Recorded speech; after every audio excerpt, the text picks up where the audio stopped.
तो कल के लेक्चर में हमने प्रश्नावली 7.2 का बेसिक पढ़ा था और आज के लेक्चर में हम इसके बचे हुए क्वेश्चंस करेंगे।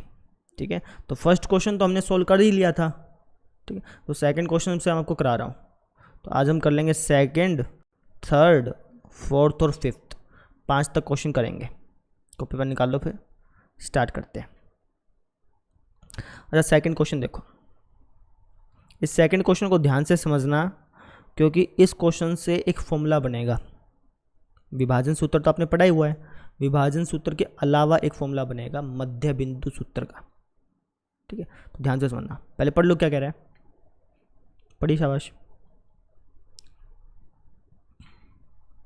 पढ़ो।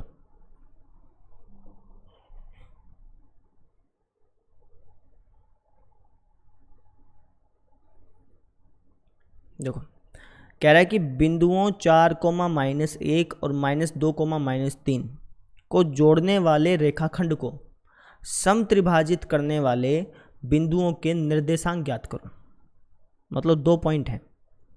एक पॉइंट तो है 4,-1 और एक पॉइंट है हमारे पास -2,-3, है ना। इन दोनों पॉइंटों को हमने जोड़ दिया। लेट्स से इस पॉइंट का नाम है ए, इस पॉइंट का नाम है बी। जोड़ने पर रेखाखंड बन गया हमारा ए बी। अब प्रश्न में कहा गया है कि इस रेखाखंड ए बी को हमने समत्रिभाजित करना है। समत्रिभाजित का मतलब कि 3 बराबर भागों में बांटना है। सम का मतलब होता है बराबर, त्रि का मतलब होता है 3, भाजित का मतलब विभाजित करना, बांटना। ठीक है, ऐसे समझो कि यार ए बी ये जो ना, ये एक डंडा है। जैसे मेरे पास पेन है ना, ऐसे कि मेरे पास डंडा है, मान लो। ठीक, मुझे इस डंडे के 3 टुकड़े करने हैं, 3 बराबर टुकड़े। तो मुझे वो पॉइंट पता करने हैं जहाँ से मैं इस डंडे को कट लगाऊंगा। जैसे मान लो एक पॉइंट ये है, कट लगा दिया। दूसरा पॉइंट ये है, यहाँ कट लगा दिया। ठीक है, तो ये 3 टुकड़े बन गए ना, 1, 2 और 3। ठीक है, तो मुझे वो पॉइंट चाहिए जहाँ से अगर मैं इनको कट करूँ तो ये 3 बराबर भागों में बट जाएं। ठीक है, तो जैसे मान लो कि यार एक पॉइंट अपन यहाँ लगा देते हैं, है ना, और एक अपन कट यहाँ लगा देते हैं, मान लिया अपने ने। ठीक है, तो इस पॉइंट का नाम लेता हूँ मैं P, इसके निर्देशांक मान लिया मैंने XY। ठीक है, इस पॉइंट का नाम ले लिया मैंने Q, इसके निर्देशांक मान लो आप, चाहो तो XY मान लो, चलो XY मान लेते हैं, कोई दिक्कत नहीं है। ठीक है, नहीं तो आप X3, Y3, X5, Y5 कुछ भी मान सकते थे, XY मान लो, कोई समस्या नहीं। ठीक है, यानी ये पॉइंट ऐसे हैं जहाँ से अगर मैं इस रेखाखंड को कट करता हूँ तो 3 बराबर टुकड़े बनेंगे, है ना। अब यहाँ पे 3 टुकड़े बनेंगे ना, 1 टुकड़ा, 2 टुकड़ा और 3 टुकड़ा। ये तीनों आपको बराबर दे रखे हैं। ठीक है, हमें ये पॉइंट्स बताने हैं कि भैया P पॉइंट के निर्देशांक क्या होंगे और Q पॉइंट के निर्देशांक क्या होंगे। मैंने तो सिर्फ मानना है ना कि P पॉइंट यहाँ पर है। ठीक है, लेकिन मुझे इसकी पोजीशन नहीं माननी है, मुझे इसकी पोजीशन मालूम नहीं है। हो सकता है ये पॉइंट यहाँ पर हो, यहाँ पर हो। मैंने तो सिर्फ रैंडमली यहाँ पर मानना हुआ है, कहीं पर भी हो सकता है। तो मुझे इसकी X और Y की वैल्यू मालूम करनी है, इस P पॉइंट की भी और इस Q पॉइंट की भी। इन दोनों पॉइंटों के निर्देशांक मालूम करने हैं। क्वेश्चन समझ में आ गया। अब कैसे मालूम करेंगे? विभाजन सूत्र से। लेकिन विभाजन सूत्र में तो यार हमें अनुपात की जरूरत पड़ती है, रेशो की जरूरत पड़ती है ना। रेशो तो यहाँ पे दिया नहीं हुआ, तो रेशो यहाँ पे आपको निकालना पड़ेगा। कैसे निकालोगे वो समझो। तो उसके लिए पहले मैं आपको छोटा तरीका बता देता हूँ रेशो निकालने का। जब आपको रेशो ना दे रखा हो और क्वेश्चन में कहा हो कि सम त्रिभाजित है, सम द्विभाजित है, सम पंचभाजित है। ठीक है, अगर प्रश्न में बराबर के बारे में कुछ बता रखा हो ना, तब उसकी एक छोटी सी ट्रिक है, उसको समझ लो, उसके बाद मैं उसके पीछे का लॉजिक समझाऊंगा।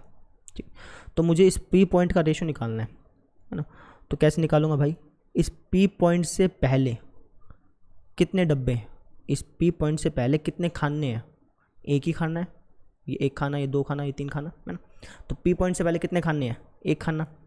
P पॉइंट के बाद कितने खाने हैं? 1 और 1, 2 खाने हैं। तो इसका अनुपात हो गया 1:2। क्यों हुआ रीज़न समझेंगे, लेकिन पहले बार लिख लो। ऐसे ही Q पॉइंट का देखते हैं। Q पॉइंट से पहले कितने खाने हैं? 1 और 1, 2 खाने। Q पॉइंट के बाद 1 खाना। तो Q का रेशो हो गया 2:1। अब इसका रीज़न क्या है, कारण क्या है वो समझ लो। ठीक, देखो ये जो AP लेंथ थी और जो PQ लेंथ थी और जो QB लेंथ थी, ये तीनों बराबर थी, तीनों क्या थी, बराबर थी। मान लो कि AP लेंथ थी हमारी x, मैं थोड़ा छोटा छोटा लिख रहा हूँ क्योंकि ये क्वेश्चन थोड़ा सा लेंथी है, ठीक है। और PQ लेंथ भी हमारी x होगी और जो QB लेंथ है ये भी हमारी क्या होगी, x होगी। तीनों बराबर बराबर है ना, तो अगर ये x है तो ये भी x होगी, ये भी x होगी। अब मुझे इस P पॉइंट के निर्देशांक मालूम करने हैं। इस रेखाखंड AB में, इस पूरे रेखाखंड को लिया है, इस रेखाखंड AB में मुझे P पॉइंट के निर्देशांक मालूम करने हैं। तो निर्देशांक मालूम करने के लिए अनुपात चाहिएगा, यानी इस P पॉइंट का अनुपात कैसे निकालूंगा। तो अनुपात का मतलब होता है बटे में लिखना, है ना। तो बटे में लिखना मतलब हो गया AP बटे में, ठीक है। P पॉइंट से पहला क्या आया हमारा, AP आया ना पूरा का पूरा। P पॉइंट के बाद कौन सी लाइन है, P पॉइंट के बाद हमारी PB, यानी AP बटा PB हो गया। AP की लेंथ कितनी है, AP की लेंथ है x, इस AP की लेंथ कितनी है, x है ना। अच्छा PB की लेंथ कितनी है, इस पूरी PB की लेंथ कितनी है, x प्लस x, ये भी x था ये भी x था, तो इस PB की लेंथ निकालनी है तो इन दोनों को जोड़ना पड़ेगा। x प्लस x कितना हो गया, 2x हो गया। तो x से x कट गया, कितने पे, 1 पे, तो ये आ गया हमारा 1/2, यानी 1:2। इसलिए मैंने यहाँ पे 1:2 लिखा। सेम चीज़ यहाँ पे हुई क्यू पे, समझ रहे हैं। अब क्यू से पहले क्या था हमारे पास, ए क्यू था, इस पूरी रेखाखंड को ले रहे हैं ना, तो क्या था हमारे पास, ए क्यू। अरे क्यू के बाद क्या था, क्यू के बाद तो सर क्यू भी था। अब ए क्यू को क्या लिख सकता हूँ, ए क्यू की लेंथ कितनी है, ये x है ये x है, तो 2x होगी। और क्यू बी की लेंथ कितनी है, क्यू बी की लेंथ तो सिर्फ x है, तो x होगी। x से x कट गया, है ना, चाहो तो आप लिख दो यहाँ भी 1 पे कट गया, आपकी मर्जी है। तो हो गया 2/1, यानी रेशो आ गया 2:1। इसलिए मैंने यहाँ पे 1:2 लिखा और यहाँ पे 2:1 लिखा। ये सिर्फ समझने के लिए था, इसको लिख के दिखाने की जरूरत नहीं है, ठीक है। टीचर को पता है कि यार आप कितने होशियार हो, होशियार हो ना, बस ठीक है। इसको थोड़ा सा मैं साफ़ कर देता हूँ, ज़्यादा मैंने डार्क कर दिया।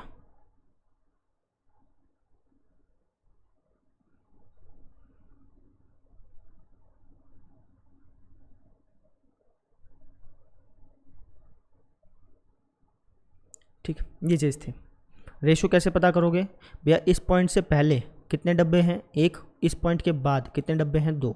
अब इस पॉइंट से पहले 2 डब्बे, इस पॉइंट के बाद 1 डब्बा, इसलिए अनुपात ऐसे ज्ञात हो गया, है ना।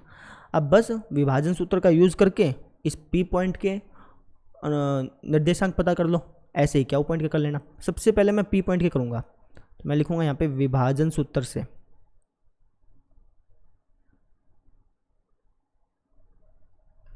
ठीक है। अब विभाजन सूत्र को चाहो तो आप अलग अलग करके लगा लो, जैसे मैंने आपको बताया था यार x निकाल लो अलग से, y निकाल लो, चाहो इकट्ठा करके भी लगा सकते हो। कैसे, आप यहाँ पे लिखोगे Px, y बराबर, विभाजन सूत्र क्या होता है, m1x2 प्लस m2x1 बाय में m1 प्लस m2, यही बात है। ऐसे ही m1y2 प्लस m2y1 बाय में m1 प्लस m2, ठीक है। अब बार बार आपको फॉर्मूला लिखने की भी जरूरत नहीं है कि यार ये मुझे लिखना पड़ेगा, क्या लिखने की भी जरूरत नहीं है, छोटे तरीके से और करेंगे। इसको मिटा रहा हूँ भाई फॉर्मूले को, ये तो मैंने जानबूझ के लिखा ताकि आपको थोड़ा बहुत दिमाग में आ जाए, ठीक। अब बिना फॉर्मूले के आप कर सकते हैं, ठीक है। अब आपको ये पॉइंट के निर्देशांक मालूम करने हैं ना, तो m1x2 अपने दिमाग में रखो फॉर्मूला, m1x2 प्लस m2x1, है ना। तो m1 कितना है 1, x2 कितना है -2, प्लस में m2 कितना है 2, x1 कितना है 4। नहीं तो तरीका समझ लो ना, पहले वाले को इस पहले वाले से गुणा करनी है और इस दूसरे वाले को इस पहले वाले से गुणा करनी है। सुन भाई, दोनों तरफ से पहला पहला अंक लेना है, यहाँ से भी पहला अंक लेना है, यहाँ से भी पहला अंक लेना है, ऐसे क्रॉस लग गया, बाय में इन दोनों का जोड़। सेम चीज़ आपने y निर्देशांकों के साथ करनी है, क्रॉस करो ऐसे क्रॉस, तो 1 की -3 से गुना होगी और 2 की -1 से गुना होगी, बीच में प्लस का निशान आ जाएगा, है ना, इन दोनों का जोड़ हो जाएगा, सिंपल। ठीक है, तो ये हो गया हमारा पी एक्स कोमा वाई बराबर, चाहो तो फॉर्मूला लगा के कर लो, लेकिन आपको आदत पड़ जानी चाहिए ऐसे ऐसे की। तो -2 की 1 से गुना करोगे, -2 प्लस 4 दूनी 8, 8 में से 2 गया 6/3, यहाँ पर देखो -3 और ये -2, प्लस माइनस माइनस हो गया ना, -3 और -2 कितना हो गया, -5/3, यानी इस P पॉइंट के निर्देशांक आ गए हमारे 3 दूनी 6 2 और इसका आ गया हमारा -5/3, ऐसा कैसा लिख दो। यानी जो P पॉइंट है वो इस पॉइंट, इसके निर्देशांक हमारी ये हैं 2, -5/3, है ना। सेम चीज़ आपने क्याऊ के साथ करनी है, समझ रहे हो। आप क्या कहोगे कि भैया क्याऊ एक्स कोमा वाई निकालने के लिए मैं सेम फॉर्मूला लगाऊंगा, ये वाला जो क्याऊ एक्स कोमा वाई है वही m1 x2 + m2 x1 bye में m1 + m2, है ना। लेकिन अब की बार m1 और m2 ये होंगे, कैसे, क्रॉस लगा दो बस, इसको भूल जाओ ना। 2 की गुणा -2 के साथ -4 और 1 की गुणा 4 के साथ +4, बस में आ गई, इन दोनों का जोड़ कर दो 3। ऐसे ही वापस क्रॉस लगाओ वाई निर्देशांक को लेते हुए, 2 की गुणा -3 के साथ -6 और 1 की गुणा -1 के साथ -1 बटे में क्या 3, इन दोनों का जोड़। तो ये हो गया हमारे पास क्याऊ एक्स कोमा वाई बराबर -4 + 4 0/3 और -6 -1 -7/3, कट के हमारे पास आ गया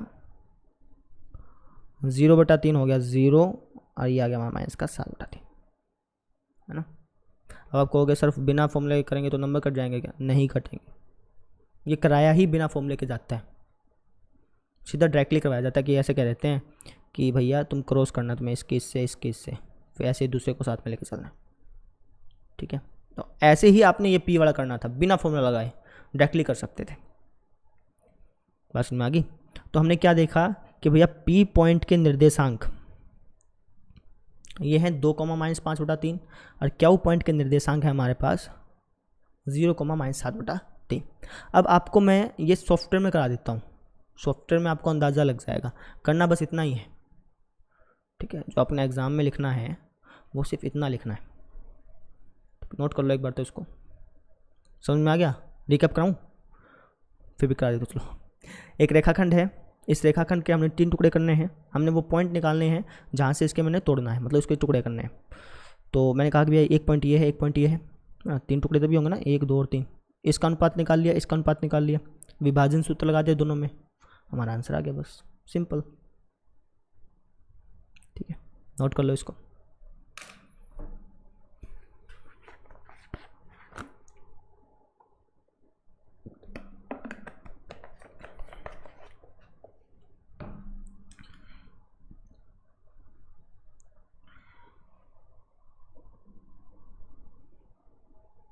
करो इसको एक बार सॉफ्टवेयर पे देखते हैं, चलो।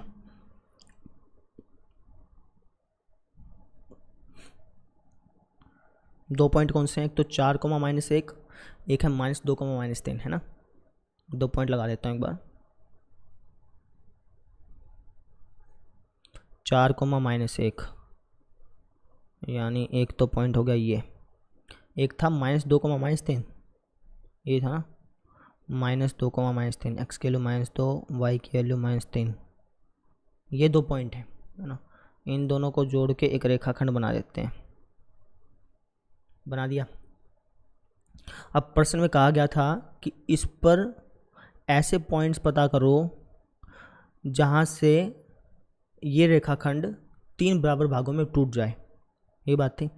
तो हमने विभाजन सूत्र का यूज़ किया, विभाजन सूत्र ने हमें ये पॉइंट्स दिए। एक पॉइंट है 2, -5/3, इसको मैं लगा देता हूँ, मुझे लिखना पड़ेगा। ठीक है, 2, -5 भाग में 3, एक पॉइंट लग गया। दूसरा पॉइंट देखो, दूसरा पॉइंट क्या आया था अपना 0, -7/3, है ना। तो 0, माइनस का 7 भाग कहाँ गई भाई, भाग में 3। दूसरा पॉइंट भी अपना लग गया। ये यहाँ देखो, ये 2 पॉइंट इसने लगा के दे दिए, है ना। अब अगर मैं बी डी सी और सी ए इनकी लंबाई निकालूंगा, तीनों बराबर मिलेंगी। निकाल के दिखाऊँ आपको मैं। बी डी की लंबाई देखो कितनी आई, 2.11। अब आप देखना डी सी की लंबाई 2.11। अब आप देखना सी ए की लंबाई 2.11। कहा था ना तीनों लंबाइयाँ बराबर आई। बस भाई अगर मान लो मैं इस डंडे के टुकड़े करूँगा ना तो 3 बराबर टुकड़े हो जाएंगे, ये कहने का मतलब था। बस कंसेप्ट क्लियर होगा, आए ना बोल दो, ठीक है। ऐसे करना था। अब यहाँ पर हम एक दूसरा फॉर्मूला यूज़ करेंगे जो कि है मध्य बिंदु फॉर्मूला, मध्य बिंदु सूत्र कह लो, ठीक है ना। यानी इस क्वेश्चन को एक दूसरे तरीके से भी सोल्व किया जा सकता है। उस दूसरे तरीके में पी पॉइंट तो निकालना पड़ेगा, लेकिन क्यू पॉइंट को निकालने के लिए हम दूसरा तरीका यूज़ कर सकते हैं, उसको मैं करा रहा हूँ। इसको मिटा रहा हूँ भाई एक बार मैं, ठीक है। अब पी पॉइंट तो आपने निकालना ही पड़ेगा, चाहे कोई सा फॉर्म लगाओ, चाहे विभाजन सूत्र लगाओ, चाहे मध्य सूत्र लगाओ, मध्य बिंदु सूत्र लगाओ, कोई भी लगाओ, आपको पी पॉइंट तो निकालना पड़ेगा। क्यू पॉइंट को निकालने का दूसरा तरीका क्या वो समझ लो। चलो यहीं पे करा देता हूँ। अब यहाँ पर अगर आप सिर्फ इस रेखाखंड को देखें, थोड़ा डार्क करता हूँ इसको, सिर्फ आप इस रेखाखंड को देखिएगा, पीबी को, ए बी को नहीं देखना है, सिर्फ पीबी को देखना है। अगर आप पीबी को ध्यान से देखेंगे तो यहाँ पे क्यू पॉइंट एक मध्य बिंदु होगा।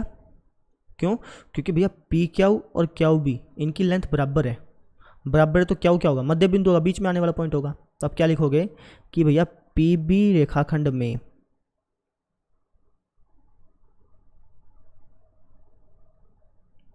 जो क्यू बिंदु है वो मध्य बिंदु है। क्यू हमारा क्या है, मध्य बिंदु है, ठीक है। अब क्यू अगर मध्य बिंदु है तो इसका मतलब क्या हो गया कि पी क्यू और क्यू बी का रेशो कितना आएगा, 1:1 आएगा। समझ रहे हो, ये 2:1 तो तब आया था ना जब हमने ए बी को लिया था, अब तो सिर्फ हम पी बी को ले रहे हैं। तो अगर क्यू मध्य बिंदु है तो पी क्यू और क्यू बी का रेशो कितना होगा, 1:1 होगा। क्यों भाई, देखो पी क्यू और क्यू बी का रेशो निकालना है ना, तो इसका मतलब पी क्यू और क्यू बी को भाग करोगे आप। पी क्यू की लेंथ कितनी थी, एक्स मानी थी, क्यू की भी कितनी है, एक्स है, तो एक्स से एक्स कट गया, कितने पे कटा, 1/1 पे, यानी 1:1 हो गया। यानी ये जो अनुपात है ये कितना है, 1:1 है। बस समझ में आ गई। अब यहाँ पर अगर आप विभाजन सूत्र का यूज़ करोगे ना, विभाजन सूत्र का यूज़ करोगे तो यहाँ से आपका मध्य बिंदु सूत्र बन जाएगा। करके दिखाता हूँ 2 मिनट को,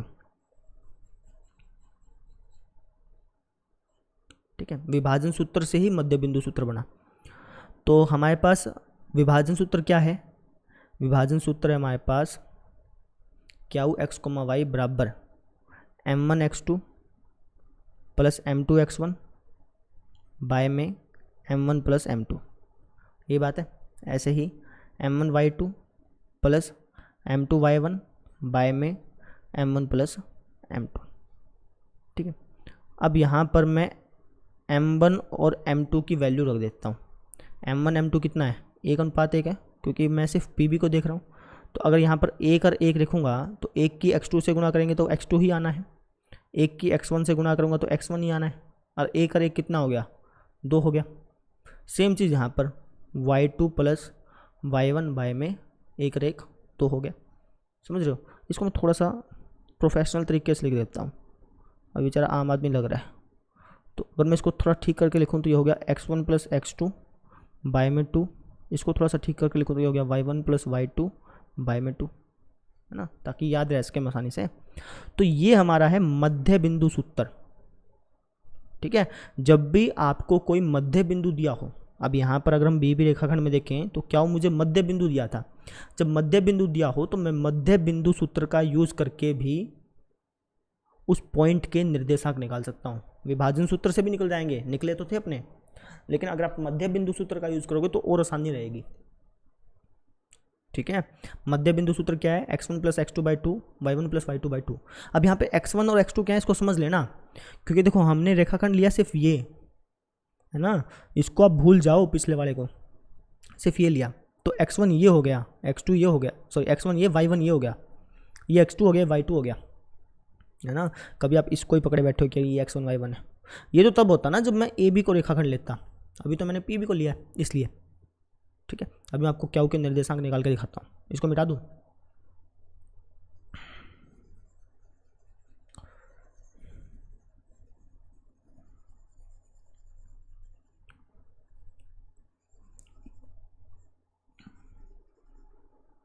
देखो मैं कहूँगा मध्य बिंदु सूत्र से,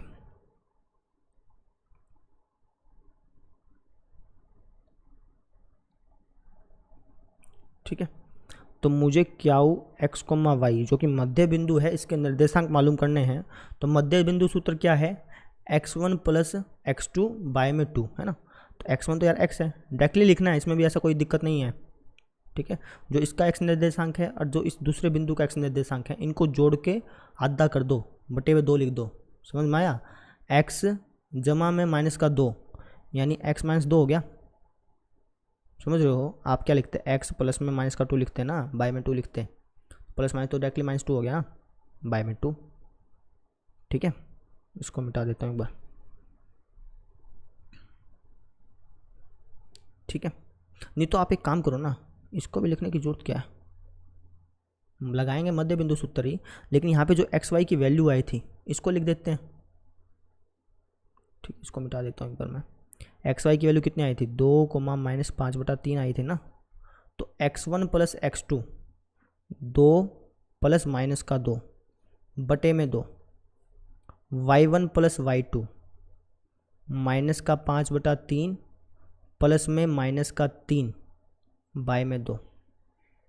तो हो गया हमारा क्यू एक्स कोमा वाई बराबर 2 प्लस माइनस 2 का मतलब हो गया 0, है ना। 2 माइनस 2 हो गया ना, 0 हो गया, 0/2। और इसका आप एलसीएम ले लो, एलसीएम कितना आ गया, 3 माइनस का 5 और माइनस का 9 बटे में क्या है 2। ठीक है, इसको आप सोल्व कर लो, जो पहले निर्देशांक आए थे वापस वही आएंगे, 0/2 तो 0 हो गया।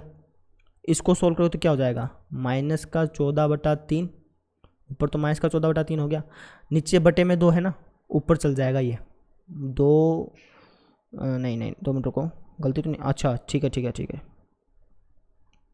ध्यान से समझना इस चीज़ को। नीचे वाले को 2/1 लिख सकता हूँ, ये ऊपर जाके उल्टा हो जाएगा 1/2, है ना। 2 सत्ता 14, 7 पे कट गया, यानी क्यू के निर्देशांक क्या हो गए हमारे, ये हो गया हमारे 0 कोमा माइनस का 7/3। ठीक है, और अगर आप पीछे वीडियो देखोगे जो मैंने पीछे किया था अभी, उसमें देखोगे तब भी क्यू का निर्देशांक यही आया था, चाहे इसको विभाजन सूत्र से कर लो चाहे मध्य बिंदु सूत्र से कर लो। ठीक है, आएंगे आपके आंसर सेम ही।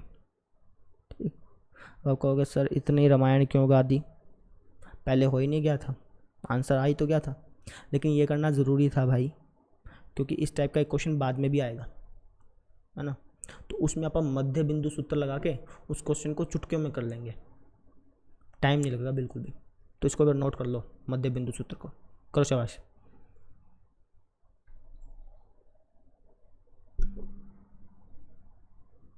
करिए,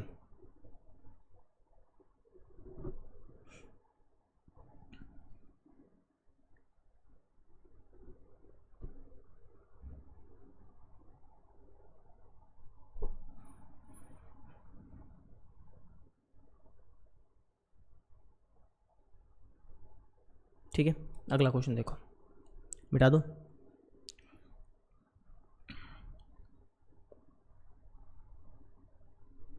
क्वेश्चन नंबर 3 देखो, देखने में तो बहुत लंबा क्वेश्चन लगेगा लेकिन है छोटा सा क्वेश्चन। एक बार मैं इसको कॉपी कर लूँ क्योंकि इस डायग्राम पे कुछ पॉइंट्स बनाने हैं मुझे।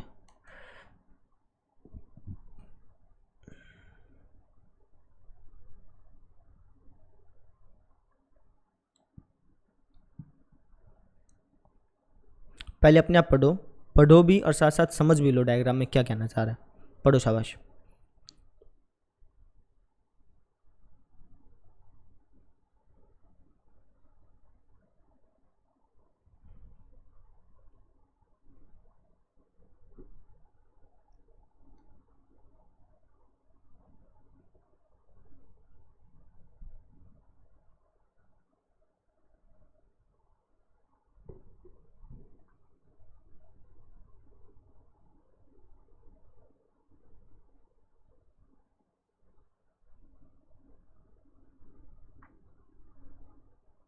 मतलब भी समझना अपने आप, लाइन पढ़ रहे हो वो मैटर नहीं करता, जितनी लाइन पढ़ी उसका मतलब पता होना चाहिए। यार ये पॉइंट यहाँ बनेगा, ये पॉइंट यहाँ बनेगा।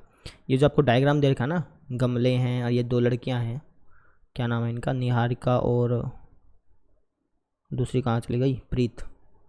ये दोनों के पॉइंट क्या है, कोऑर्डिनेट क्या है, ये भी मालूम होना चाहिए। ठीक है,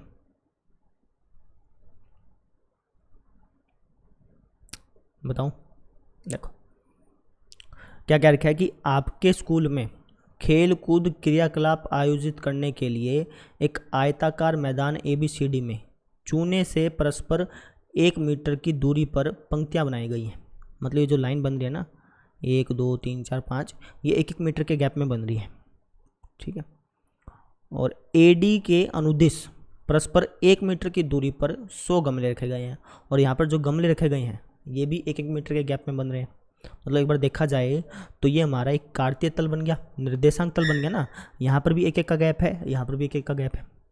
ठीक है, कहाँ तक चल रहा है, 100 गमलों तक, यानी 1 2 3 4 5 6 ऐसे करते करते 100 तक जा रहा है। ठीक है, अब यहाँ से पॉइंट स्टार्ट होता है। जैसा कि आकृति 7.12 में दर्शाया गया है, निहारिका दूसरी पंक्ति में AD के 1/4 भाग के बराबर की दूरी दौड़ती है। जो निहारिका है, ये जो गुड़िया है निहारिका, ठीक है, ये दूसरी पंक्ति में इस AD के 1/4 भाग के बराबर की दूरी दौड़ती है और वहां पर एक हरा झंडा गाड़ देती है। निहारिका कौन सा झंडा गाड़ती है, हरा, लिख देते हैं यार, हरा झंडा। ठीक है, कहां पर गाड़ती है, ये दूसरी पंक्ति में दौड़ती हुई इस AD के 1/4 भाग पर जाकर झंडा गाड़ती है। AD का 1/4 भाग कितना हो गया, AD में गमले हैं 100, AD में गमले कितने हैं 100, या फिर आप कह लो 100 मीटर की दौड़ दौड़नी है तो 100 का 1/4, 100 का 1/4, यहाँ पर जो का होता है ना उसका मतलब मल्टीप्लाई, आपने छोटे क्लास में समझा होगा ना। 100 का 1/4, 100 गुना 1/4 कितना हो गया, 25 हो गया। 100 का चौथा भाग 25 ही होना है ना। यानी ये जो निहारिका है ये दूसरी लाइन में भागते हुए जब 25वें गमले पर पहुंच जाती है, कौन से गमले पे, 25वें गमले पे पहुंच जाती है तो वहां पर जाके डंडा गाड़ देती है। ठीक है, झंडा। तो ये कौन से पॉइंट पे काटती है, ये काटती है भैया 2,25 पे जाके। बात क्लियर होगी। अगर मैं इसकी बात करूं, दूसरी कौन सी है, प्रीत, तो इसने क्या कहा कि प्रीत 8वीं पंक्ति में AD के 1/5 भाग के बराबर, AD कितने हैं भैया, AD में तो 100 गमले हैं, या फिर कह लो 100 मीटर की दौड़ दौड़नी है, ये भी मीटर में तो ये भी मीटर में लेना पड़ेगा। तो 100 मीटर का 1/5 भाग हो गया 20, यानी प्रीत 8वीं पंक्ति में दौड़ते हुए 20 गमलों के बाद, या फिर कह लो 20 मीटर के बाद अपना झंडा गाड़ देती है। यानी अगर मैं कहूँ तो ये हो गया 8,20। इस प्रीत का निर्देशांक है 8,20 और निहारिका का निर्देशांक है 2,25। बात क्लियर होगी। ठीक है, और वहाँ पर एक लाल झंडा गाड़ देती है। इसने गाड़ा भैया लाल झंडा, ये लाल झंडा गाड़ दिया। ठीक है, आगे दोनों झंडों के बीच की दूरी क्या है, हमें इस हरे झंडे और इस लाल झंडे के बीच की दूरी ज्ञात करनी है।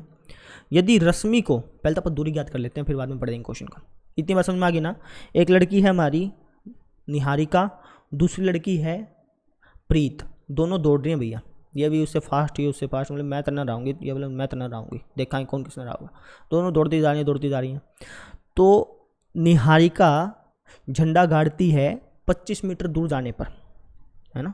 दूसरी पंक्ति में जब ये 25 मीटर दूर चले जाते, 25वें गमले के पास चले जाते, तो वहाँ पे झंडा गाड़ देती है। तो इसका निर्देशांक हो गया 2,25, क्योंकि 1-1 मीटर का गैप यहाँ पर है, 1-1 मीटर का गैप यहाँ पे है। और ये जो दूसरी थी प्रीत, ये 8वीं पंक्ति में दौड़ते हुए 20 गमलों के बाद झंडा गाड़ती है, मतलब इसका निर्देशांक हो गया 8,20, है ना। ये 20 और 25 कहाँ से आए, ये मैंने यहाँ से निकाले भाई, 100 का 1/4, 100 का 1/5, ठीक है।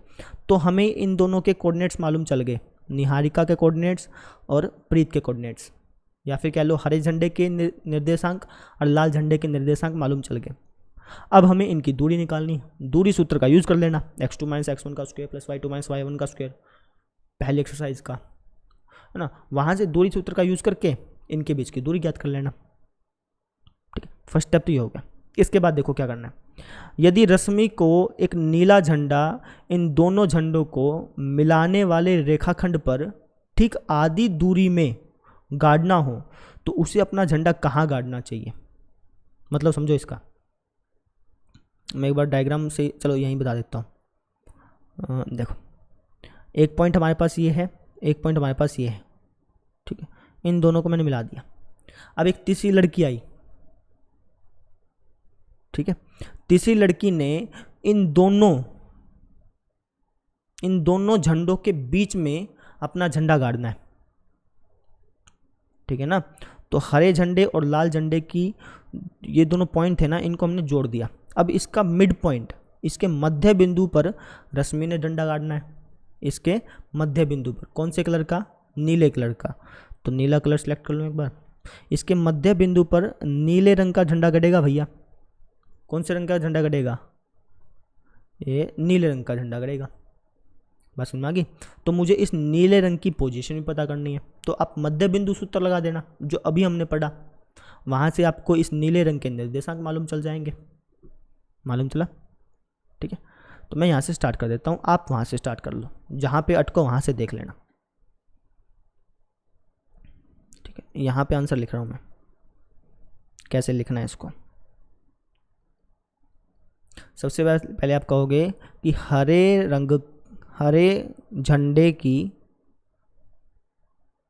झंडे के निर्देशांक बताना पड़ेगा ना। हरे झंडे के निर्देशांक क्या होंगे, 2,25 होंगे। ये 25 कहाँ से आया, आपने 100 का 1/4 किया, ये बात है ना, 1/4 100 का किया, तो यहाँ से क्या हुआ, 25 हो गया। तो हरे झंडे के निर्देशांक हो गए हमारे 2,25, इसको लिख के आना पड़ेगा। ऐसे ही लाल झंडे की बात करते हैं। लाल झंडे के निर्देशांक ये क्या हो जाएंगे, 8,100 का 1/5 भाग, यानी कट के 20 आएगा, 8,20 हो गया, ठीक है। हमें हरे रंग के निर्देशांक मालूम है, हमें लाल रंग के निर्देशांक मालूम है। हमें इन दोनों झंडों के बीच की दूरी ज्ञात करनी है। पहला पॉइंट तो यही था ना, दूरी ज्ञात करो। तो हम लिख देंगे यहाँ पे हरे और लाल झंडे के बीच की दूरी कैसे मालूम करेंगे, दूरी सूत्र लगा लेंगे भैया, है ना। तो ये हो जाएगा हमारा √, इसको आप ए पॉइंट मान लो, इसको बी मान लो। ए बी बराबर x2 - x1 का स्क्वायर, डायरेक्टली कर दूँ, 8 - 2 का स्क्वायर प्लस में 20 - 25 का स्क्वायर। तो ए बी बराबर हो गया, 8 में से 2 गया 6 का स्क्वायर 36, 20 में से 25 गया -5 -5 का स्क्वायर 25, 36 और 25 को जोड़ लो। एक स्टूडेंट है मेरे ख्याल से, SH अहमद नाम है उनका, हाँ, उनका कमेंट आया था कि सर आप 36 और पता नहीं किसको जोड़ के हमेशा 41 हाँ 41 बनता है और मैं 52 बता देता हूँ, बस वही है, आदत लग जाती है। देखो 36 और 25 को जोड़ना है, 36 और 25 को जोड़ोगे तो कितना आएगा, जोड़ के देखना पड़ेगा भैया। 6 और 5 11, एक आंसर ऊपर, 3 और 2 5 और 1 6, 61, यानी ए बी के बीच की दूरी हो गई √61, √61। अब हमने इस नीले रंग के झंडे के निर्देशांक बताने हैं। ये जो नीला रंग का रश्मि ने झंडा गाड़ा है ना बीचों बीच, इसका निर्देशांक बताना है। भैया ये कौन से पॉइंट पर है, कैसे बताऊंगा? मध्य बिंदु प्रमेय का यूज कर, मध्य बिंदु सूत्र का यूज कर सकते हैं। मध्य बिंदु प्रमेय अलग चीज है, मध्य बिंदु सूत्र का यूज कर सकते हैं, ठीक है।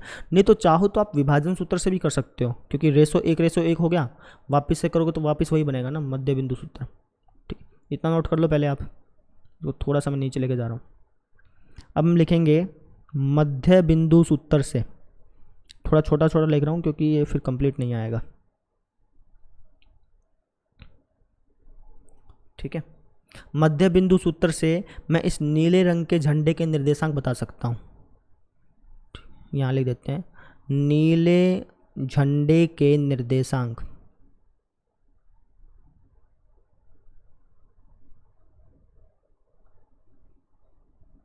ठीक।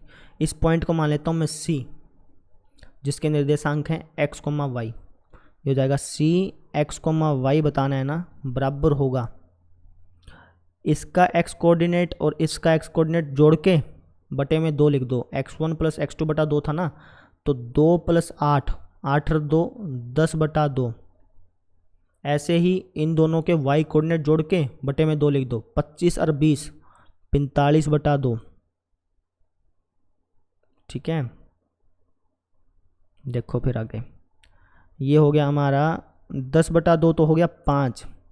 जब 45 का आधा करोगे, 45 को 2 से भाग करोगे तो ये आएगा 22.5, यानी इस C पॉइंट के निर्देशांक हैं हमारे 5,22.5।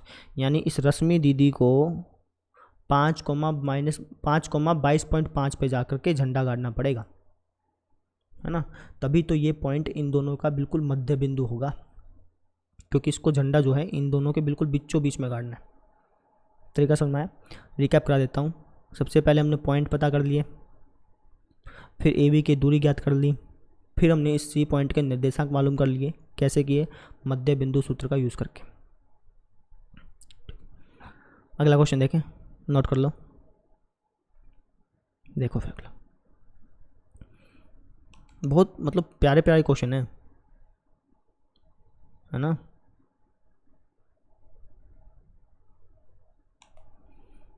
पढ़िए, शाबाश, इसको पहले पढ़िए, इसके बाद करते हैं। एक नया कंसेप्ट यहाँ से सीखने को मिलेगा।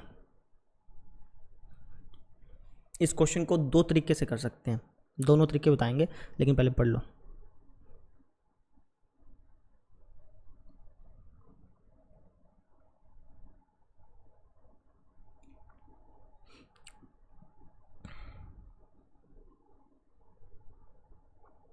पढ़ लिए भाई? बिंदुओं -3,10 और 6,-8 को जोड़ने वाले रेखाखंड को बिंदु -1,6 किस अनुपात में विभाजित करता है? मतलब अब की बार आपसे अनुपात पूछ लिया, पहले क्या पूछता था? निर्देशांक पूछता था। अब की बार क्या पूछ लिया? अनुपात पूछ लिया। तो तब भी वैसे ही करना है जैसे पहले करते थे। पहले हम XY की वैल्यू निकालते थे, अब की बार M1 M2 की वैल्यू निकालनी है, बस, ठीक है। तो ये दोनों पॉइंट हैं, एक पॉइंट है हमारे पास -3,10, दूसरा पॉइंट है 6,-8। इन दोनों पॉइंटों को जोड़ने पर जो रेखाखंड बना, ठीक है, उस रेखाखंड के बीचों, कहीं पर भी हो सकता है, बीच में हो, कहीं पर भी एक पॉइंट है -1,6, कहीं पर भी हो सकता है, यहाँ पर हो सकता है, यहाँ पर हो सकता है, यहाँ पर हो सकता है, कहीं पर भी। हमने मान लिया यहाँ पर पॉइंट है, ठीक है। इस पॉइंट का नाम दे दिया मैंने P, इसका नाम दे दिया AB, ठीक। तो हमें इस पॉइंट के अनुपात पता करने हैं कि यार इस पॉइंट ने इस रेखाखंड को किस अनुपात में विभाजित किया है, इस पॉइंट ने इस रेखाखंड को किस अनुपात में तोड़ा है, विभाजित किया है। समझ में आई? मान लो ये पॉइंट यहाँ पर है, तो किस अनुपात में तोड़ा है ये मालूम करना है, समझ रहे हो? यानी मुझे M1 और M2 मालूम करने हैं कि भैया M1:M2 क्या है। तो जैसे आप पहले करते थे सेम टू सेम अब करना है, कुछ अलग नहीं करना है, ठीक है। तो पहले हम क्या करते थे? हम विभाजन सूत्र का यूज़ करते थे। अब की बार भी विभाजन सूत्र लगा देंगे। हम कहेंगे विभाजन सूत्र से, विभाजन सूत्र क्या होता था? ये होता था सर P -1,6 बराबर होगा, ये पॉइंट बराबर होता था किसके? M1x2 + M2x1 बाय में M1 + M2, ठीक है, और m1y2 प्लस m2y1 बाय में m1 प्लस m2 के।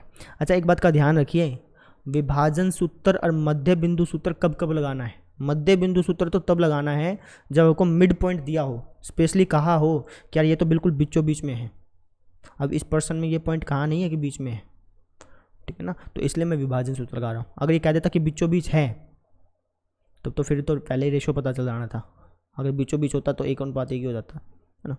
अगर ये कह देता बीचों बीच है तो हम मध्य बिंदु सूत्र यूज़ कर सकते थे फिर भी, ठीक है, ये चीज़ है।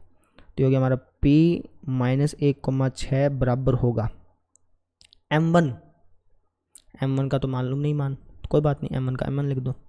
x2 का मालूम है, x2 तो 6 है, तो ये 6 यहाँ पे लिख दो, है ना, 6 यहाँ पे लिख दो, चाहे आगे लिख दो, बात तो एक ही है। इसको मैं आगे लिख देता हूँ ताकि इक्वेशन बन जाए। इसको लिख दूँ 6m1, m1 6 लिखो चाहे 6m1 लिखो, बात तो सेम है भैया। प्लस m2 की x1 से गुणा करनी है, इस m2 की x1 से -3 से गुणा करनी है, तो क्या हो जाएगा, -3 m2 हो जाएगा, प्लस माइनस माइनस, तो मैं डायरेक्टली लिख दूँ ना, क्यों इतनी समस्या ले रहा हूँ, -3 m2 हो गया। वापस समझो, क्रॉस लगाना है ना, इसके ऐसे ऐसे क्रॉस लगाना है, तो m1 का 6 के साथ क्रॉस लगाया 6m1, m2 का -3 के साथ क्रॉस लगाया -3 m2 बटे में m1 प्लस m2। सेम चीज़ यहाँ पर क्रॉस लगाओ y के साथ। अब m1 का -8 से क्रॉस लगाया -8 m1, ठीक है, m2 का 10 के साथ क्रॉस लगाया प्लस का 10 m2 बाय में m1 प्लस m2। बस समझ में आ गई, ठीक है। अब यहाँ पर हमने क्या देखा कि भैया -1 इसके बराबर होगा, 6 इसके बराबर होगा, ये होता था ना। यहाँ पर अगर एक्स वाई लिखा होता तो x इसके बराबर होता है, ये x निर्देशांक देता है आपको पहले और ये y निर्देशांक देता है। तो मैं यहाँ से कह सकता हूँ कि भैया -1 बराबर है 6m1 -3 m2 बटे में m1 प्लस m2 के, ठीक है। ठीक इसी तरह 6 बराबर होगा -8 m1 प्लस 10 m2 बाय में m1 प्लस m2 के। सुन भाई, -1 इसके बराबर है और 6 इसके बराबर है। जब मैं इसको सोल्व करूँगा ना तो इक्वेशन बनेगी और वहाँ से कट के हमारा आंसर आ जाएगा। देखो यहाँ पर m1 प्लस m2 भाग में है ना, इसको ले गया मैं गुणा में, तो -1 इंटू m1 प्लस m2 बराबर हो गया 6m1 -3 m2, ये हो गया माइनस का m1 माइनस का m2 बराबर 6m1 -3 m2। समझ रहे हो, सिर्फ सोल्व कर रहा हूँ मैं इसको और कुछ नहीं। तो m1 को मैं एक तरफ ले जाता हूँ, m2 को मैं एक तरफ ले जाता हूँ, तो ये हो गया हमारा माइनस का m2 प्लस का 3m2 बराबर 6m1 प्लस का m1, यानी ये हो गया हमारा 2m2 बराबर 7m1। ठीक है, मुझे m1 और m2 का रेशो चाहिए ना, तो इस m2 भाई साहब को नीचे ले आओ और इस 2 को भी नीचे ले जाओ, इसके 2/7 हो जाएगा यहाँ पे, और यहाँ पे क्या हो जाएगा m1/m2 हो जाएगा। वापस समझो, m2 गुणा में था भाग में ले आए, 7 गुणा में था भाग में ले गए, तो m1/m2 का रेशो कितना आया 2:7 आया, यानी जो इनका रेशो है ये कितना होगा 2:7 होगा। समझ में आई बात, हमने कुछ नहीं किया भैया, वही विभाजन सूत्र का यूज़ किया है ना। फिर क्या करा, इसको इसके बराबर रखा, इसको इसके बराबर रखा, सोल्व किया तो यहाँ से मुझे रेशो को मिल गया। अब सेम अगर आप यहाँ पे करोगे ना तो भी 2/7 ही मिलेगा, करके देख लो चाहे। 6 की m1 प्लस m2 से मल्टीप्लाई करनी है, भाग में ना m1 प्लस m2, इस तरफ जाएगा तो गुणा हो जाएगी, बराबर यहाँ बचेगा माइनस का 8m1 प्लस का 10m2, ये हो जाएगा हमारा 6m1 प्लस 6m2 बराबर माइनस का 8m1 प्लस का 10m2। ठीक है, इस -8 को यहाँ ले आता हूँ, ये हो गया 6m1 प्लस में 8m1 बराबर 10m2 माइनस का 6m2। समझ में आई? ये हो गया हमारा 14m1 बराबर 4m2।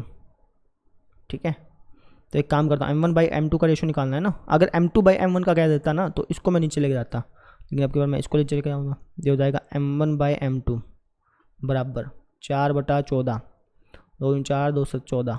ये कितना आ गया अपना 2/7 आ गया। यहाँ पर भी रेशो 2/7 आया था, यहाँ पर भी रेशो 2/7 आया, यानी हमारा आंसर बिल्कुल करेक्ट है। वापस समझ लो, विभाजन सूत्र का यूज़ किया, इसको इसके बराबर रखा, इसको इसके बराबर रखा, सोल्व करते करते करते करते ये हमारा आंसर आ गया। ठीक है, अब इसका एक दूसरा तरीका भी है, और दूसरा तरीका आसान है। ठीक है, तो एक बार तो इसको नोट कर लो, फिर मैं आपको दूसरा तरीका बताता हूँ। देखो दूसरा तरीका बहुत आसान है। ठीक, अब एक चीज़ समझना, कैसे बताएंगे आपको। ठीक है, अब एक चीज़ समझना, m1/m2, m1/m2। अब अगर इस m2 को मैं नीचे ले आऊँ तो हो जाएगा m1/m2। रेशो में यहाँ पर क्या बचेगा, 1 बचेगा। क्यों भाई? क्योंकि m2 के साथ 1 मल्टीप्लाई में तो होगा। अब आप m2 को नीचे ले आए तो यहाँ पे तो 1 बचेगा ना, 0 हो नहीं सकता, क्योंकि अगर यहाँ पे 0 मल्टीप्लाई में होगा तो m2 तो होता ही नहीं, खत्म हो जाता पहले से ही। समझ भाई? तो m2 को अगर आप नीचे लेके आओगे तो यहाँ पे क्या बचेगा, 1 बचेगा। अब आप m1/m2 को कुछ मान लो, m1/m2 एक वैल्यू निकलेगी ना, जैसे पिछली बार क्या निकली थी, m1/m2 2/7 निकली थी, एक वैल्यू थी कुछ ना कुछ। तो ऐसे ही अगर मैं m1/m2 को कुछ नाम दे दूं, लेट से मैं इसका नाम दे देता हूं, मान लो k नाम दे दिया, कुछ भी नाम दे सकता था अपनी मर्जी से, है ना। xy इसलिए नहीं दिया क्योंकि पहले से ही मानने पड़े हैं xy, तो कन्फ्यूज़ हो जाए, इसलिए अपने k नाम दे दिया भैया, कि जो m1/m2 की वैल्यू आएगी वो हमने k मान ली, रेशो 1 का 1। ठीक है, अब की बार मैं क्या करूँगा, अब की बार मैं अनुपात मानूंगा k/1। पिछली बार मैंने क्या माना था, m1/m2 माना था ना, अब की बार मैं k/1 मान लूँगा, जहाँ से मुझे k की वैल्यू मिल जाएगी। m1/m2 से भी आ जाता है, लेकिन वो है थोड़ा सा लेंथी करना पड़ता है, क्योंकि 2 अननोन वैल्यू होगी ना, m1 भी निकालना है, m2 भी निकालना है। ठीक है, लेकिन जब आपने m2 को नीचे लेके आए और इसको k से रिप्रेजेंट किया, तो यहाँ पर सिर्फ हमें एक ही वैल्यू निकालनी है, k की वैल्यू निकलते ही आपको m1/m2 पता चल जाएगा। बात क्लियर है? k की वैल्यू पता चल गई, क्या हो जाएगा, m1/m2 मालूम चल जाएगा। ठीक है, तो यहाँ पर हमें आसानी होगी, इसलिए मैंने यहाँ पर k/1 माना। काम तो m1/m2 से चल रहा था, समस्या यह थी कि यहाँ पे हमें 2 वैल्यूज़ निकालनी पड़ रही थी, तो थोड़ा क्वेश्चन लेंथी हो रहा था। अगर मैं यहाँ पे k/1 अनुपात को k/1 मान के सोल्व करूँगा तो मुझे सिर्फ k की वैल्यू निकालनी पड़ेगी। k क्या है, m1/m2 है, यानी मुझे अनुपात पता चल जाएगा। करके दिखाता हूँ, फिर ज़्यादा समझ में आएगा, वैसे तो सिर्फ बातचीत चलती रहेगी। ठीक है, तो वही सेम चीज़ भाई, हमारे पास 2 पॉइंट हैं, एक ये पॉइंट है, एक ये पॉइंट है। लिख देता हूँ, -3,10 है, एक है हमारे पास 6,-8। इस पॉइंट का नाम दिया मैंने A, इस पॉइंट का नाम दिया मैंने B। ठीक है, तो एक पॉइंट है यहाँ पर, इस पॉइंट का P नाम दे दो, कुछ भी नाम दे सकते हैं, -1,6 है ना। तो हमें इस P पॉइंट के अनुपात ज्ञात करने हैं। हमें यह पता करना है कि इस पॉइंट ने इस रेखाखंड को किस अनुपात में विभाजित किया। तो मैं उस अनुपात को मान लेता हूँ कि बार k/1, जहाँ पे जो k है वो m1/m2 है। ठीक है, k कुछ ना कुछ वैल्यू होगी, तो k को क्या माना मैंने, m1/m2। बस मैं क्यों माना, क्योंकि m1/m2 मानते थे, अगर आप m2 को पहले ही नीचे ले आओ तो हो गया m1/m2 और रेशो 1 हो गया। m1/m2 को कुछ और नाम दे दो, k नाम दे दिया बस, इसलिए मैंने k/1 मान लिया यहाँ पे। ठीक है, अब यहाँ पर मैं विभाजन सूत्र का यूज़ करूँगा, मैं लिखूँगा विभाजन सूत्र से। अब देखना फटाफट क्वेश्चन सोल्व हो जाएगा, क्योंकि हमारा p-1,6 बराबर हो जाएगा, क्रॉस लगाओ, k की 6 से गुणा करो, 1 की -3 से गुणा करो, बटे में इसका जोड़, ऐसे ही y के साथ करना, k की -8 से गुणा करो, और -1 की 10 से गुणा करो, सॉरी -1 की क्यों भाई, 1 की प्लस का 10 होगा ना, बटे में इनका जोड़, ठीक है। हो गया p माइनस 1,6 बराबर, चलो ये तो आ ही गया था यार, वापस के लिखने की जरूरत है। अब यहाँ से -1 बराबर हो जाएगा इसके 6 के -3 बटा k + 1 के, है ना। ऐसे ही 6 बराबर हो जाएगा हमारा -8k + 10 बटे में k + 1 के, ठीक है। अब k + 1 भाग में है, यहाँ जाके गुणा में, बराबर है 6 के -3, ये हो गया माइनस का k माइनस का 1 बराबर 6 के -3, 6 के को इस तरफ ले आता हूँ उठा के, माइनस के तो था ही, माइनस का 7 के हो जाएगा, और माइनस के 1 को भाई साहब को यहाँ भेज देते हैं, माइनस का 3 प्लस का 1, ये हो जाएगा हमारा माइनस का 7 के और माइनस का 2, के की वैल्यू क्या आ गई हमारी माइनस का 2 बटा माइनस का 7, 2 बटा 7। के क्या था हमारा m1/m2 था, तो यहाँ पर भी तो वही आया m1/m2 कितना आ गया 2 बटा 7 आ गया। लेकिन सहूलियत हो गई, पिछली बार m1 m2 m1 m2 confusion सी थी यार, अब की बार कुछ कन्फ्यूजन नहीं हुई, हमें सिर्फ k की वैल्यू निकालनी थी, 2 बटा 7 आ गई, k की वैल्यू 2 बटा 7 आ गई। अगर आप यहाँ पर रखोगे तो हो गया 2 बटा 7 रेशो 1, 7 ऊपर चिपक जाएगा जाके 2 रेशो 7 हो जाएगा वापस से। बात समझ में आई। सेम चीज़ अगर आप यहाँ से करोगे तो यहाँ पर भी k की वैल्यू 2 बटा 7 ही मिलनी चाहिए, नहीं मिलती है तो इसका मतलब आपने कहीं ना कहीं गलती कर दी। 6 बराबर माइनस का, चलो इस यार k + 1 को गुणा में ले आते हैं ना, क्यों बार बार लिखें, तो 6k + 6 हो जाएगा, ये गुणा में जाएगा तो माइनस का 8k + 10, इसको आप उठा के यहाँ ले आओ, 6k + 8k बराबर 10 - 6, 14k बराबर 4, k की वैल्यू वापस क्या आ गई 4 बटा 14, 2 दूनी 4, 2 सता 14, k की वैल्यू 2 बटा 7, यानी हमारा आंसर बिल्कुल करेक्ट है ना। तो आप जो है ज़्यादातर कोशिश कीजिएगा k रेशो 1 में करने की, m1 रेशो m2 में भी कर सकते हो, उसमें भी आंसर आता है, k रेशो 1 में आसान हो जाता है। बस जो भी आपको अच्छा लगे वैसे ही कर लेना, कोई दिक्कत नहीं है, ठीक है, नोट कर लो, कर लेंगे। अभी मैं 5वें क्वेश्चन का थोड़ा सा हिंट आपको दूंगा, और 5वां क्वेश्चन आप खुद ट्राई कीजिएगा, कल के लेक्चर में हम उसको करेंगे तो आपको जल्दी समझ में आ जाएगा, पहले लेकिन आप खुद ट्राई करना, ठीक है। मैं 5वां क्वेश्चन आपको दिखा देता हूँ, थोड़ा सा समझा भी देता हूँ, लेकिन ट्राई खुद करना।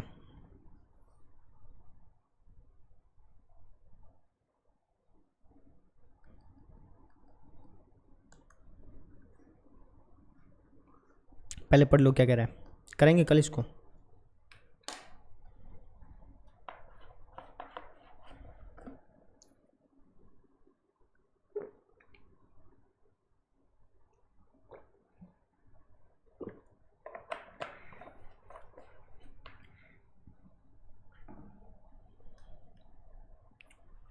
देखो, वह अनुपात ज्ञात कीजिए जिसमें बिंदुओं A और B को मिलाने वाला रेखाखंड x अक्ष से विभाजित होता है।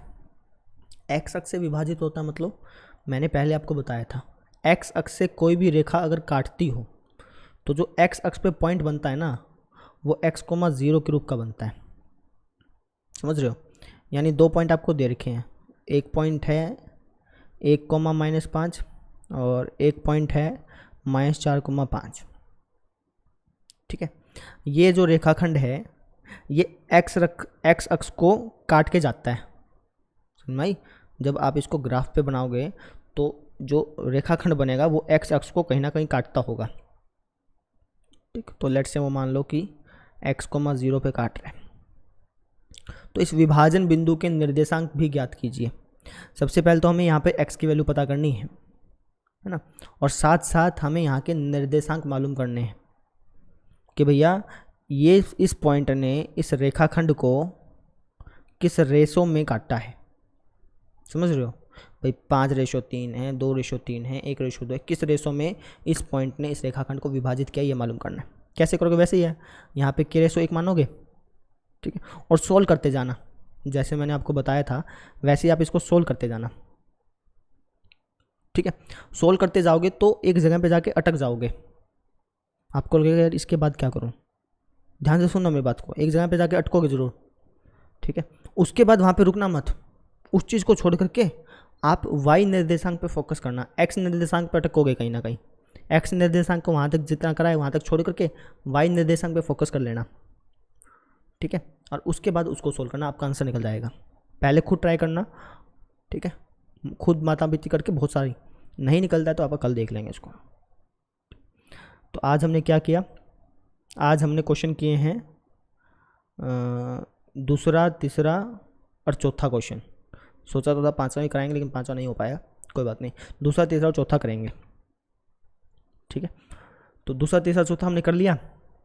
ये तीनों क्वेश्चन आप फेयर कॉपी में कर लेना अगर फेयर कॉपी लगा रखी है तो। और मैंने रफ कॉपी पे कल कहा था कि 4.2 करना, आज मैं आपको कह रहा हूँ कि 4.3 कर लेना। छुट्टी तो चली रही आपकी, 4.3 आज ख़त्म कर लेना। पिछला अगर आप रिवाइज करते रहोगे तो आपको दिक्कत नहीं आएगी, ठीक है। तो 4.3 रफ कॉपी पे बिना देखे सारे क्वेश्चंस आप निकाल के देख लेना, ठीक है। बस इतना ही करना था। Thank you.